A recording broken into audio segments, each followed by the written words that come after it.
అసలు ఈ రోజు పూజ చేయడం అనేటటువంటి దాని వల్ల వచ్చే ప్రయోజనం ఏమైనా ఉంటుందా? అసలు దాని వెనక ఏదైనా శాస్త్రీయమైన కారణం ఉంటుందా? విదురుడు ఎందుకు చెప్పాడు అసలు దైవానికి నమస్కారం చేయమని? నేను మీకు ఒక్క మాట చెప్తా, బాగా గుర్తుపెట్టుకోండి. ఎవరు పూజ చేస్తున్నాడో వాడు లోకము చేత పూజింపబడతాడు. నేనన్న మాట బాగా పట్టుకున్నారా? ఎవరు పూజ చేస్తాడో వాడు లోకము చేత పూజ అందుకుంటాడు.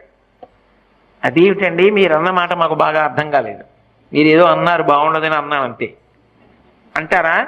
మీకు వివరణ చేసే ప్రయత్నం చేస్తా. పూజ అంటే ఏమిటి?